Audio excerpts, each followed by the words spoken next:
ગુજરાત રાજ્યના પોલીસ વડાએ સામાજિક તત્વોની લિસ્ટ બનાવવામાં આવેલા 100 કલાકના અલ્ટિમેટમ પછી ગુજરાત પોલીસ દોડતી થઈ ગઈ હતી। ત્યારે ગુજરાતના પેસ્તાન પોલીસ મથકની હદમાં આવેલા બંગાળી બસ્તીમાં ડીસીપી ઝોન 6ની ટીમ દ્વારા ફૂટ પેટ્રોલિંગ સાથે કોમ્બિંગ હાથ કર્યું હતું। ગુજરાતના ડીજીપીના 100 કલાકના અલ્ટિમેટ પછી સમગ્ર ગુજરાતની પોલીસ દોડતી થઈ ગઈ છે। ત્યારે સુરતના ઝોન 6ના ડીસીપી રાજેશ પરમાર દ્વારા પેસ્તાન વિસ્તારમાં આવેલ ઉન ગામની બંગાળી વસ્તીમાં ફૂટ પેટ્રોલિંગ સાથે લોકોને આધાર કાર્ડ અને પુરાવાની ખરાઈ કરવામાં આવી હતી। તેમજ સંવેદનશીલ વિસ્તાર હોવાના લીધે આ વિસ્તારમાં ઘરોમાં જઈને પણ ચેકિંગ કરવામાં આવ્યું હતું। સાથે અસામાજિક તત્વો તેમજ ગુનાહિત ઇતિહાસ ધરાવતા લોકોની તપાસ કરી કાર્યવાહી કરવામાં આવી હતી। તો પ્રોહિબિશનના ટપોરીગીરી કરનાર, શંકાસ્પદ ઇસમો, નાસ્તા ફરતા ઇસમો, ઘરફોડ ચોરીના ગુનેગારો, તડીપાર ઇસમો, લિસ્ટેડ બુટલેગર, ચાની ટપરી તથા પાન મસાલાના ગલ્લાની તપાસ સહિતની કામગીરી પોલીસ દ્વારા કરાઈ હતી।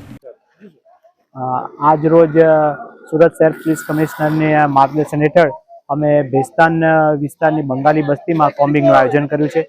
ગુનેગાર તત્વો જે અગાઉ ગુનામાં જઈ આવ્યા હોય, એમની પાસા તડીપારમાં જઈ આવ્યા હોય, એમના દરેકના ઘરો ચેક કરવામાં આવશે તથા પ્રજામાં શાંતિ સલામતીનો અહેસાસ થાય એટલે પ્રિવેન્ટિવ એક્શનના ભાગરૂપે અમે અત્યારે કોમ્બિંગનું આયોજન કરી રહ્યું છે।